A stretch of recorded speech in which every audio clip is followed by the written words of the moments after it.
माननीय प्रधानमंत्री नरेंद्र मोदी जी,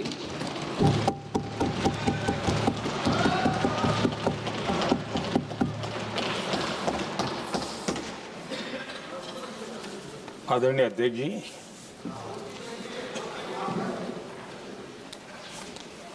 इस महत्वपूर्ण विधेयक पर आज सुबह से चर्चा प्रारंभ हुई है।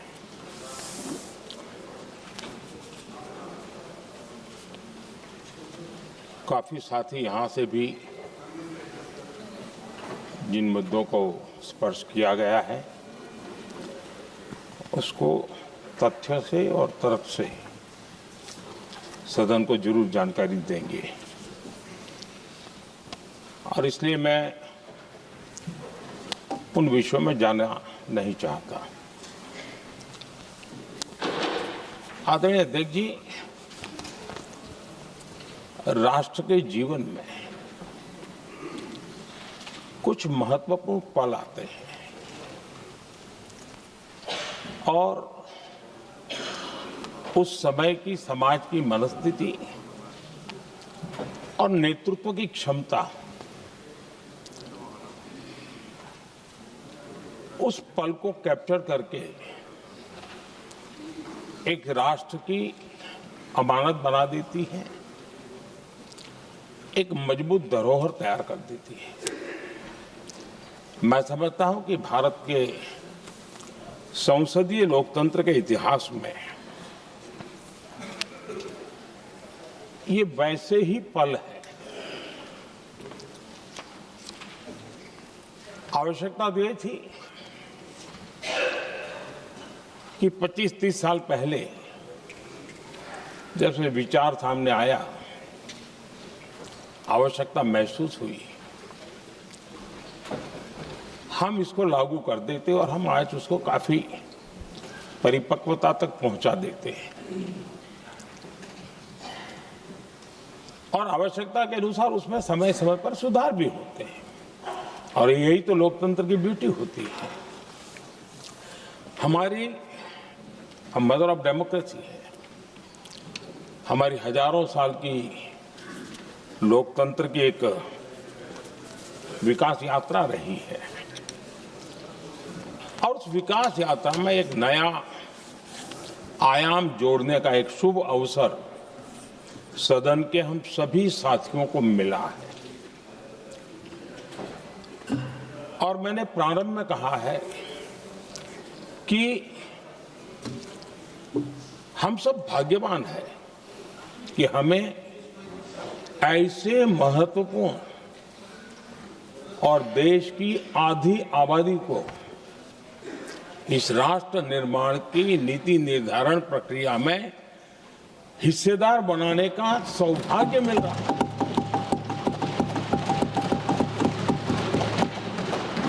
ये हम लोगों के लिए सौभाग्य है और मैं चाहता हूं कि मेरे सभी माननीय सांसद, मैं इधर उधर की आज बात करना नहीं चाहता हूं, हम सभी सांसद इस महत्वपूर्ण अवसर को जाने न दें। हम भारतीय सब मिल करके देश को नई दिशा देने जा रहे हैं। हमारी शासन व्यवस्था को संवेदनशीलता से भरने का एक सार्थक प्रयास करने के लिए जा रहे हैं और मुझे विश्वास है कि इस मंथन से जो अमृत निकलेगा वो देश की राजनीति की भी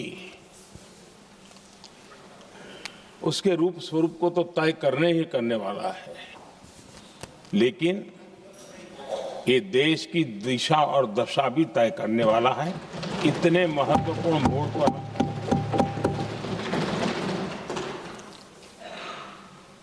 आदरणीय अध्यक्ष जी, 21वीं सदी में भारत एक नए आत्मविश्वास के साथ आगे बढ़ रहा है। विश्व में भी आज भारत की स्वीकृति हम सब महसूस कर रहे हैं और ये हम सबके लिए गौरव का पल है। एक समय हमारे पास आया है और इस समय को हमने एक विकसित भारत के संकल्प के साथ जोड़ा है और मैं पक्का मानता हूं कि विकसित भारत का मतलब केवल उत्तम प्रकार के रेल, रास्ते, इंफ्रास्ट्रक्चर या कुछ आर्थिक प्रगति के आंकड़े, सिर्फ इतने से ही विकसित भारत की सीमित कल्पना वाले हम लोग नहीं हैं। हम चाहते हैं कि विकसित भारत जिसके नीति निर्धारण में साच अर्थ में सबका साथ सबका विकास का मंत्र समाहित हो, देश की 50% जनसंख्या नीति निर्धारण का हिस्सा बने, ये समय की मांग है। हम पहले ही देरी कर चुके हैं, कारण कोई भी होंगे, जिम्मेवार कोई भी होंगे, लेकिन इस सच्चाई को हमें स्वीकार करना होगा कि जब हम अकेले मिलते हैं तब मानते हैं हाँ यार, लेकिन जब सामूहिक रूप से मिलते हैं, मुझे याद है कि जिस इसकी प्रक्रिया चली थी, सभी दलों से मिलना हुआ है, एक दल को छोड़ करके जिन जिन से मिलना हुआ है, हर एक ने सैद्धांतिक विरोध नहीं किया है। बाद में जाकर के जो कुछ भी हुआ होगा, राजनीतिक दिशा पकड़ी जा रही है, लेकिन जो राजनीतिक दिशा में ही सोचते हैं, मैं उनको भी एडवाइज करना चाहूंगा, एक मित्र के रूप में एडवाइज करता हूं और सबको काम आएगी। हमारे देश में जब से विमेन रिजर्वेशन को लेकर के चर्चा हुई है और उसके बाद जब जब चुनाव आया है, हर चुनाव में महिलाओं को मिलने वाले इस अधिकार का जिसने विरोध किया है, जिसने विरोध किया है, देश की महिलाओं ने उन्हें माफ नहीं किया है। उनका हाल बुरे से बुरा किया है। लेकिन ये भी देखिए कि 24 के चुनाव में ऐसा नहीं हुआ। क्यों नहीं हुआ? ये इसलिए नहीं हुआ कि 24 में सबने सहमति इसको पारित किया, तो ये विषय ही नहीं रहा। किसी के पक्ष में पॉलिटिकल फायदा नहीं हुआ, किसी का नुकसान भी नहीं हुआ। सहज रूप से जो मुद्दे थे, उन मुद्दों के आधार पर चुनाव लड़ा, क्योंकि 24 में सब साथ में थे। कुछ लोग यहां हैं, कुछ लोग नहीं है, लेकिन सब साथ में थे। आज भी मैं कहता हूं, अगर हम सब साथ में जाते हैं तो इतिहास गवाह है कि किसी एक के राजनीतिक पक्ष में नहीं जाएगा। ये देश के लोकतंत्र के पक्ष में जाएगा, देश के सामूहिक निर्णय शक्ति के पक्ष में जाएगा और हम सब उसके यश के हकदार होंगे। न ट्रेजरी बैंक उसका हकदार रहेगा, न मोदी उसका हकदार रहेगा, यहां बैठे हुए सब हकदार रहेंगे। और इसलिए जिन लोगों को इसमें राजनीति की बू आ रही है, मैं चाहूंगा कि वो खुद के परिणामों को पिछले 30 साल में देख ले। फायदा उनका भी इसी में रास्ता दिखाता हूं, इसी में फायदा है कि जो नुकसान हो रहा है उससे बच जाओगे। और इसलिए मैं समझता हूं कि इसको राजनीतिक रंग देने की जरूरत नहीं है।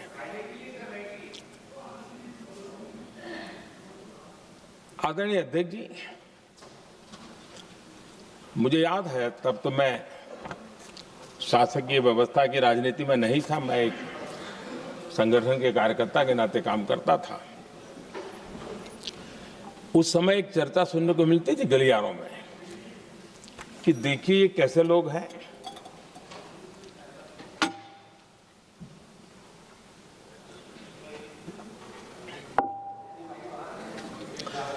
पंचायतों में आरक्षण देना है तो बहुत आराम से दे देते हैं, लेकिन आप कह रहे तो कह रहे हैं,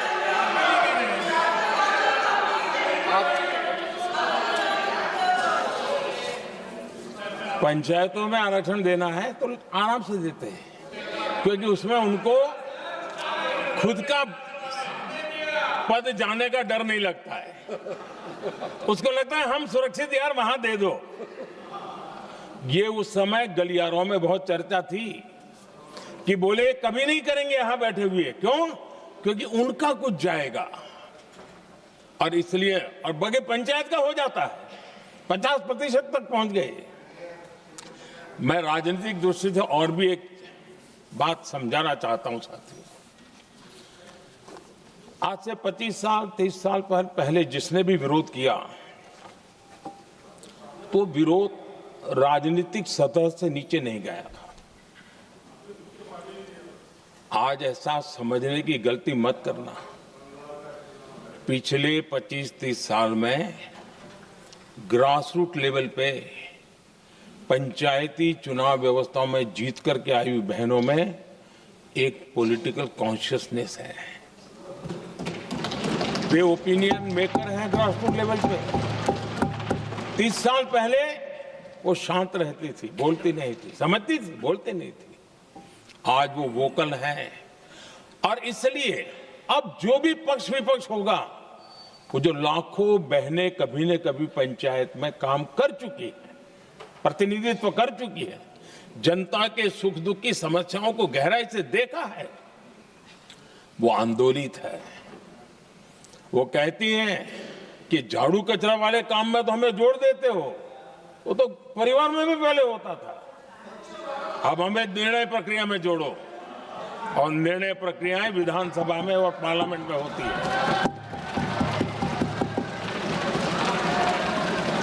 और इसलिए मैं राजनीतिक जीवन में जो लोग प्रगति चाहते, मैं किसी भी सांसद की बात करता हूं, किसी भी एमएलए की बात करता हूं, ये दल वो दल की बात मैं नहीं कर रहा हूं।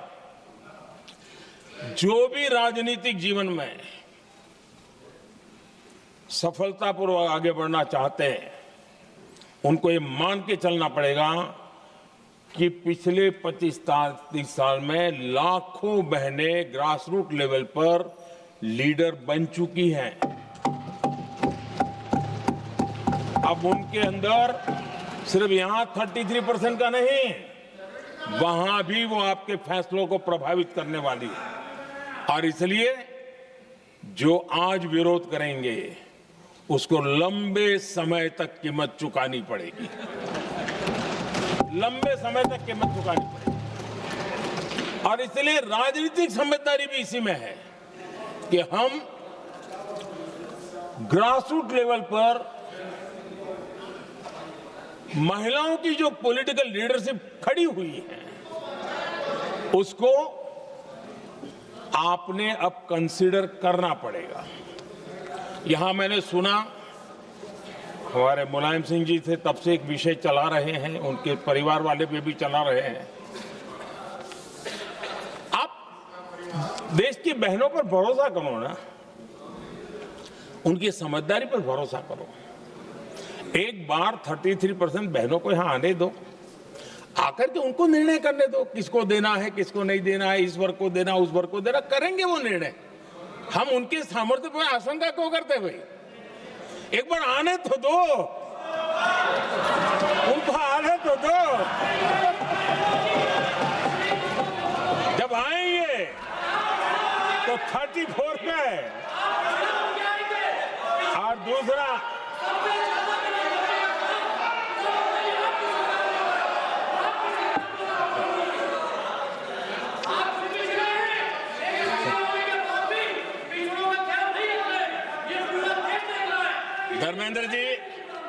धर्मेंद्र जी, मैं आपका बहुत आभारी हूं कि आपने मेरी पहचान करा दी।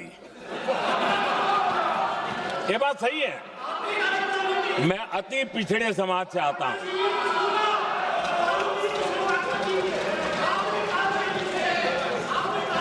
धर्मेंद्र जी, मैं आपका बहुत आभारी हूं, और अखिलेश जी मेरे मित्र हैं तो कभी कभी मदद कर देते हैं।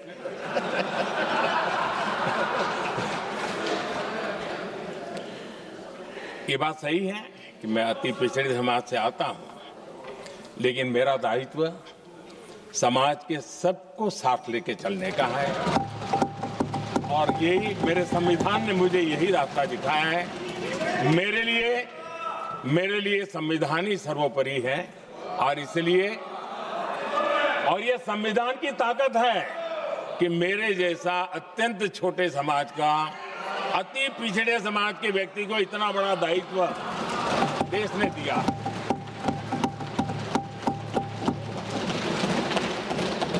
और इसलिए मैं तो देशवासियों का ऋणी हूं और मैं तो संविधान निर्माताओं का ऋणी हूं कि जिसके कारण आज मैं यहां हूं। लेकिन आदरणीय अध्यक्ष जी, पिछड़ी जाति का स्वीकार कर रहे हैं, लेकिन हम पिछड़ी जातियों के साथ अन्याय न करें, इतना निवेदन है। आदरणीय अध्यक्ष जी, आज जीवन के हर क्षेत्र में हम देखें कि नारी शक्ति देश के गौरव को बढ़ाने वाले परचम लहराने में कहीं पीछे नहीं है जी। हम गर्व कर सकें इस प्रकार से जीवन के अलग अलग क्षेत्रों में आज हमारी माताएं बहनें बहुत बड़ा योगदान, हमारी बेटियां तो कमाल कर रही हैं जीवन के हर क्षेत्र में।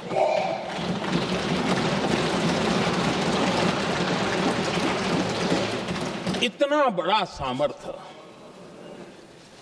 उसको हम हिस्सेदारी से रोकने के लिए क्यों इतनी ताकत खपा रहे हैं जी? उनके जुड़ने से सामर्थ्य बढ़ने वाला है और इसलिए मैं आज अपील करने आया हूं आपके पास कि इसको राजनीति के तराजू से मत तोलिए। ये राष्ट्रहित का निर्णय है।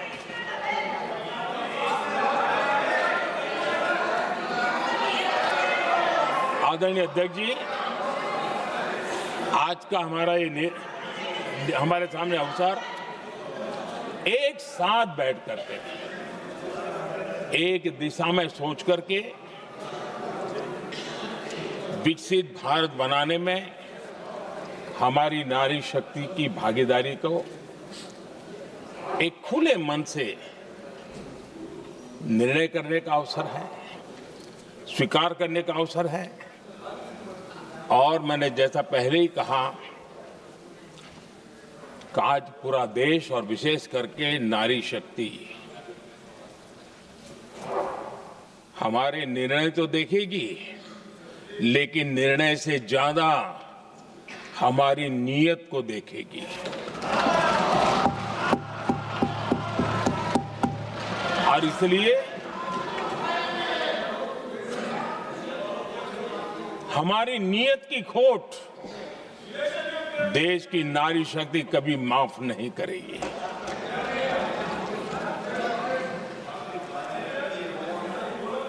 आदरणीय अध्यक्ष जी,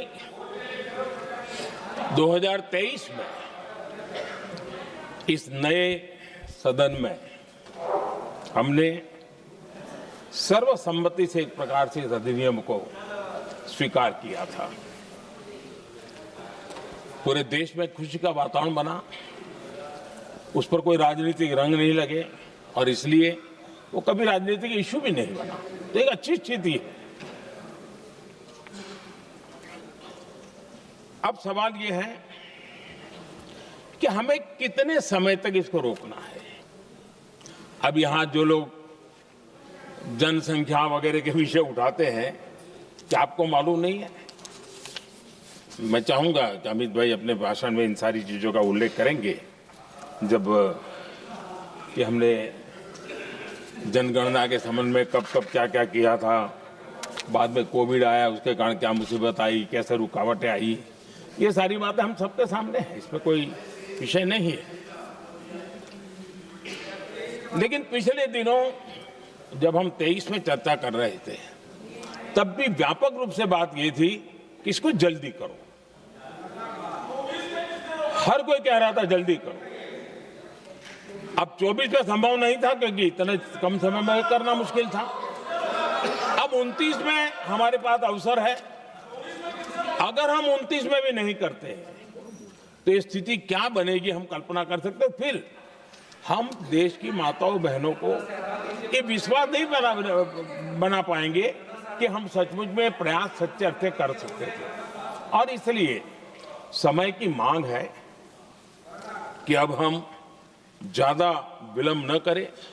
इस दरमियान राजनीतिक दल के लोगों से, संविधान के जानकार लोगों से, जो महिलाओं में एक्टिविस्ट के नाते काम करने वाले ऐसे लोगों से भी कई चर्चाएं हुई। कुछ लोगों ने खुद होकर के भी सुझाव दिए। सारा मंथन करते करते करते, और यहाँ भी सभी दलों से लगातार बातें इनकी होती रही है। स्ट्रक्चर वे में हुई है, इनफॉर्मल भी हुई है, और उसमें से आखिर बना हुई एक कुछ रास्ता निकालना होगा ताकि हम हमारी माताओं बहनों की शक्ति को जोड़ सकते हैं। आदरणीय अध्यक्ष जी, मैं एक बात जरूर कहना चाहूंगा। यहां बैठकर के हमें किसी को संविधान ने देश को टुकड़ों में सोचने का अधिकार ही नहीं दिया है। जो शपथ लेके हम बैठे हैं ना, हम सबको एक राष्ट्र के रूप में विचार करना हमारा दायित्व बने। चाहे कश्मीर हो या कन्याकुमारी, हम टुकड़ों में न सोच सकते हैं, न टुकड़ों में हम निर्णय कर सकते हैं। और इसलिए निराधार रूप में, जिसमें कोई सच्चाई नहीं, रत्ती भर सच्चाई नहीं है, सिर्फ राजनीतिक लाभ लेने के लिए जो बवंडर खड़ा किया जा रहा है, मैं आज बड़ी जिम्मेवारी के साथ इस सदन में, इस पवित्र जगह से कहना चाहता हूं, चाहे दक्षिण हो, उत्तर हो, पूर्व हो, पश्चिम हो, छोटे राज्य हो, बड़े राज्य हो, मैं आज एक जिम्मेवारी से कहना चाहता हूं कि निर्णय प्रक्रिया किसी के साथ भी भेदभाव नहीं करेगी। ये निर्णय प्रक्रिया किसी के साथ अन्याय नहीं करेगी।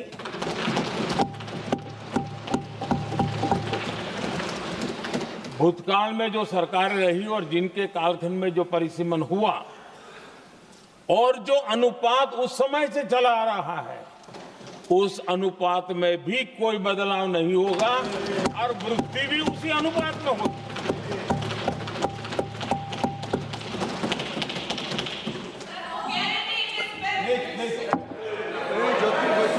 अगर गारंटी शब्द चाहिए तो मैं गारंटी शब्द उपयोग करता हूं। वादा की बात करते हो तो मैं वादा शब्द उपयोग करता हूं। अगर तमिल में कोई अच्छा शब्द हो तो वो भी मैं बोलने के लिए तैयार हूं। क्योंकि जब नियत साफ है तो फिर शब्दों का खेल करने की हमें जरूरत नहीं है जी।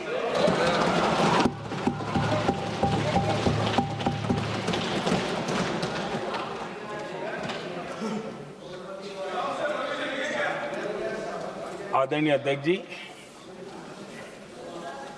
मैं आज सदन के सभी साथियों को ये भी कहना चाहता हूं कि साथियों, हम भ्रम में न रहे।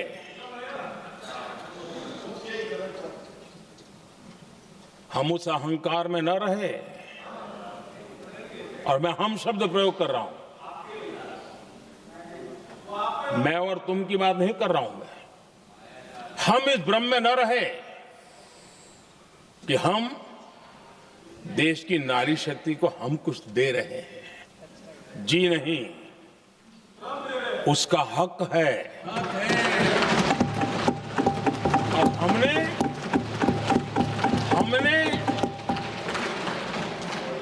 कई दशकों से उसको रोका हुआ है। आज उसका प्रायश्चित करके हमें उस पाप में से मुक्ति पाने का यह अवसर है।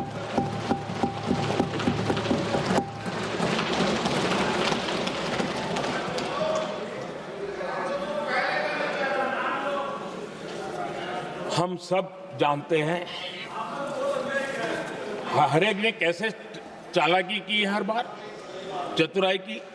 बिल्कुल हम तो इसके पक्ष में ही हैं, लेकिन हम इसके साथ ही है, लेकिन हर बार कोई न कोई टेक्निकल पूंछ लगा दी इसको और इसको रोका गया। हर बार ऐसी चीजें लाई गई है। हिम्मत नहीं है कि हम 33% महिलाओं के आरक्षण का विरोध कर पाए, वो तो जमाना चला गया। आपको करना नहीं है, लेकिन कहने की हिम्मत भी नहीं है, और इसलिए टेक्निकल बहानेबाजी, ये करो तो ये, वो करो तो वो, डिगरा करो। अब देश की नारी को नहीं समझा पाओगे।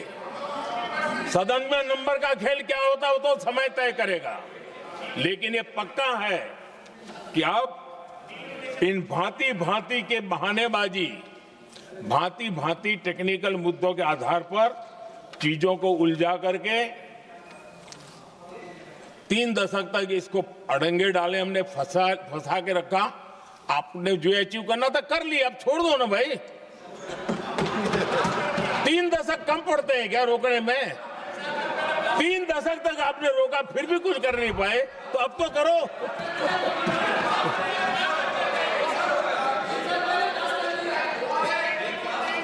आदरणीय अध्यक्ष जी,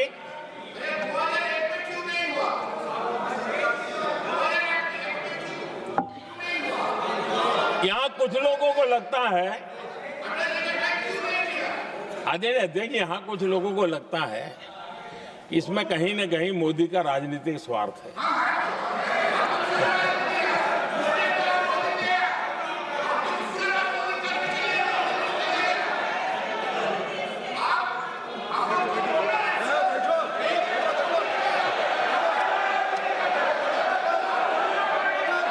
अरे भाई, इनको बोलने दीजिए, वहां पर बेचारे को मुंह पे ताला लगा हुआ है, बहुत बगल में कोई बोलने नहीं देता उसको।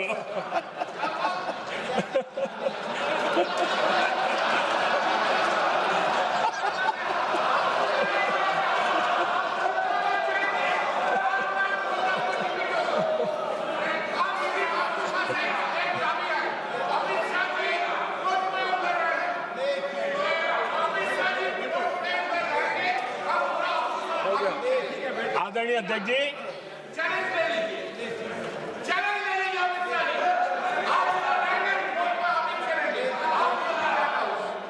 आदरणीय अध्यक्ष जी, देखिए, इसका अगर विरोध करेंगे तो स्वाभाविक है कि राजनीतिक लाभ मुझे होगा,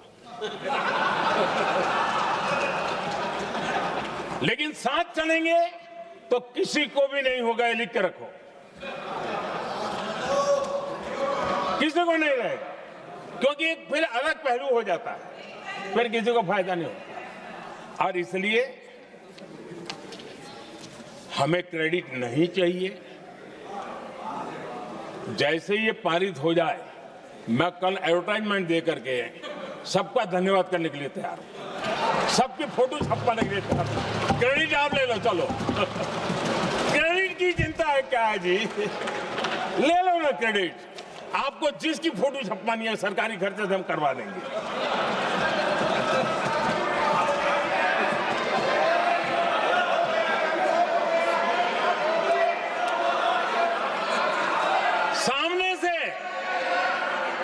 सामने से क्रेडिट का ब्लैंक चेक आपको दे रहा हूं।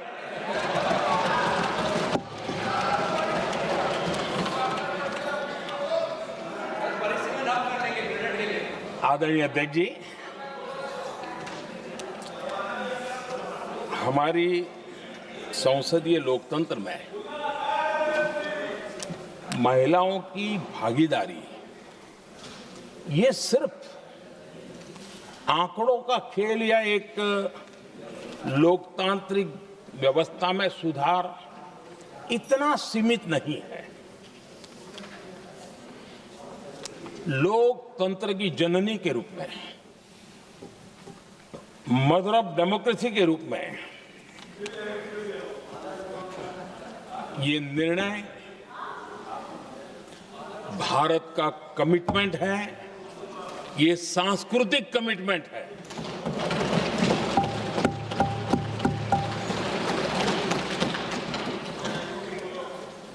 और इसी कमिटमेंट के कारण पंचायतों में ये व्यवस्था बनी और अब तो 20 से अधिक राज्य है जहां 50% हुआ है।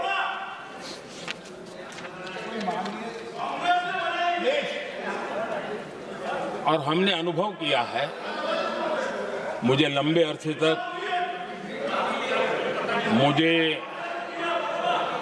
अरसे तक मुख्यमंत्री के रूप में सेवा करने का जनता ने अवसर दिया और उसी कालखंड में ग्रास रूट लेवल पर विमेन लीडरशिप को मैंने देखा है। मेरा अनुभव है कि संवेदनशीलता के साथ समस्याओं के समाधान में उनका कमिटमेंट बहुत ही परिणामकारी रहते थे, विकास की यात्रा को गति देने में रहते थे। और उस अनुभव के आधार पर मैं कहता हूं कि इस सदन में उनकी आवाज नई शक्ति बनेगी, नई सोच जुड़ेगी, देश की दिशा में एक संवेदनशीलता जुड़ेगी। तथ्य और तर्क के आधारों पर अनुभव जब जुड़ता है तब मैं समझता हूं उसका सामर्थ्य अनेक गुना बढ़ जाता है और सदन कितना समृद्ध हो।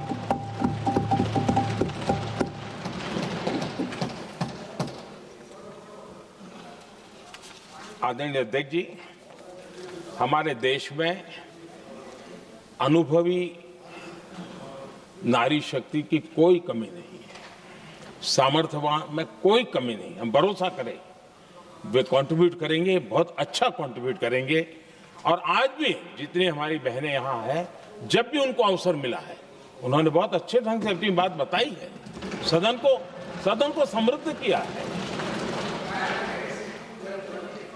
आदरणीय अध्यक्ष जी, आज देश में वर्तमान में देश में 650 से ज्यादा पंचायतें, डिस्ट्रिक्ट पंचायत, करीब 250 महिलाएं उसका नेतृत्व कर रही और केंद्र के कैबिनेट मिनिस्टर से ज्यादा उनके पास जिम्मेवारी और धन और व्यवस्था होती है, काम करती है जी। करीब 6,700 ब्लॉक पंचायतों में 2700 से अधिक ब्लॉक पंचायत ऐसी हैं जिसका नेतृत्व महिलाओं के हाथ में।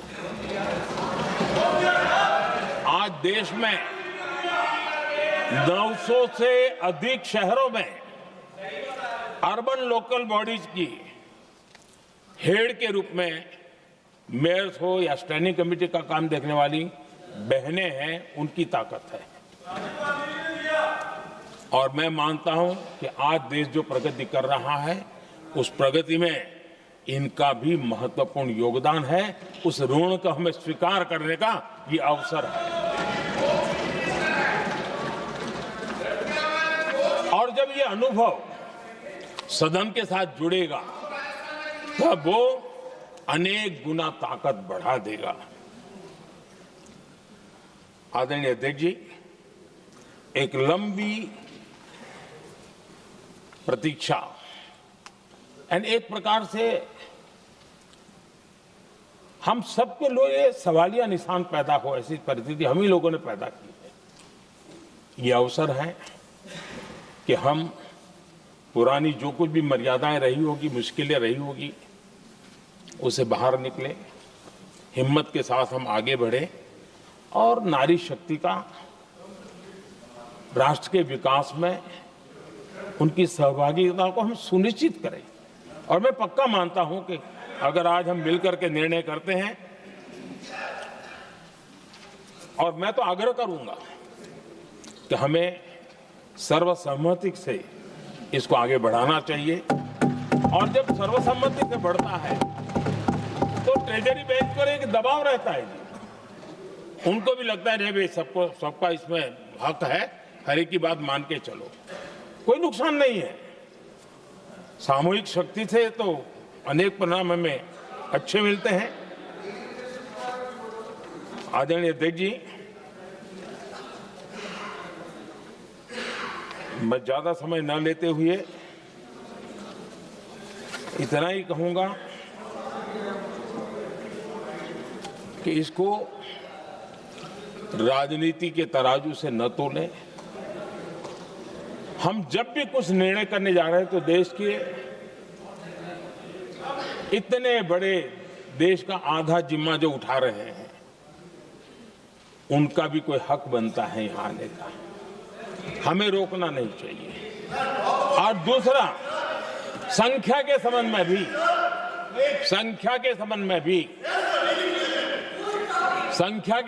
भी एक मत पहले से बनता आया था, चर्चा थी कि साहब ये जो है इनका कम मत करो, अधिक कर दो तो जल्दी हो जाएगा। वो अधिक वाला विषय वो आया है कि चलो भाई पैसे जो संख्या थी 33% और बढ़ा दो, ताकि किसी को ऐसा न लगे कि मेरा हक चला गया। एक नई शक्ति जुड़ेगी, अतिरिक्त शक्ति जुड़ेगी। और अब सदन की रचना भी तो अब पहले से हमने सोच कर रखा है, जगह तो बना ली है। और आदरणीय अध्यक्ष जी, मैं लाइटर में मैं जरूर कहना चाहूंगा, हर एक के अपने राजनीतिक कारण होते हैं और पराजय का डर जरा हैरान करने वाला होता है, लेकिन अपने यहाँ जब कोई भी शुभ काम होता है उसको नजर न लग जाए, इसलिए काला टीका लगाने की परंपरा है। मैं आपका धन्यवाद करता हूं काला टीका लगाने के लिए। बहुत बहुत धन्यवाद।